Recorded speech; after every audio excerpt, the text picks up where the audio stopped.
Jubilee hills assembly constituency में 11 नवंबर मंगल के दिन होने वाले बाई इलेक्शन में जुमला 58 यानी 58 एमएलए कैंडिडेट्स मैदान में उतर चुके हैं, जो जुबली हिल्स असेंबली कॉन्स्टिट्यूंसी के लिए एक तारीख बन चुकी है, क्योंकि अब तक वहां से इतनी बड़ी तादाद में लोगों ने इलेक्शन में हिस्सा नहीं लिया, जबकि 211 उम्मीदवारों ने अपने नॉमिनेशंस को सबमिट किया था, जिनमें से 81 यानी 81 पर्चों को दुरुस्त करार दे दिया गया। तो दूसरी तरफ 23 कैंडिडेट्स ने अपने नॉमिनेशंस को वापस ले लिया। 58 की तादाद देखने में तो बहुत ही ज़्यादा लग रही है, लेकिन इनमें से सिर्फ 2 यानी बीआरएस और कांग्रेस पार्टी उम्मीदवारों के बीच में कड़ा मुकाबला होने वाला है, क्योंकि इन दोनों से हटके बीजेपी का एक उम्मीदवार मैदान में है, तो एआईएमआईएम ने कांग्रेस के लिए यहाँ से अपना उम्मीदवार नहीं ठहराया है।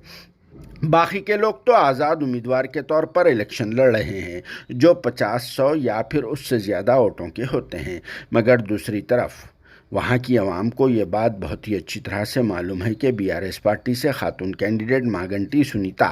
तो कांग्रेस पार्टी से वी नवीन यादव इलेक्शन लड़ रहे हैं, जिनकी किस्मतों का फैसला 14 नवंबर जुम्मा के दिन होगा, क्योंकि उस दिन पोलिंग का रिजल्ट आने वाला है। उसके बाद ही सियासी ताकत का अंदाज़ा लगा लिया जा सकता है। और फिर सबसे ख़ास बात तो ये भी है कि मागंटी सुनीता पहली बार इलेक्शन में हिस्सा ले रही हैं, जिनके हस्बैंड व बीआरएस पार्टी के एमएलए मागंटी गोपीनाथ के देहांत के बाद ही ये बाई इलेक्शन होने के लिए जा रहा है। और फिर मागंटी सुनीता अब घर से निकलकर सड़कों पर आ चुकी है, तो इनके मुकाबले कांग्रेस पार्टी के उम्मीदवार वी नवीन यादव तीसरी बार इलेक्शन लड़ रहे हैं। वो इससे पहले 2 बार एमएलए इलेक्शन में हिस्सा लिए, एक बार एआईएमआईएम के बैनर पर, दूसरी बार जमात से टिकट न मिलने पर आज़ाद उम्मीदवार के तौर पर इलेक्शन लड़े और वो दोनों बार भी हार गए।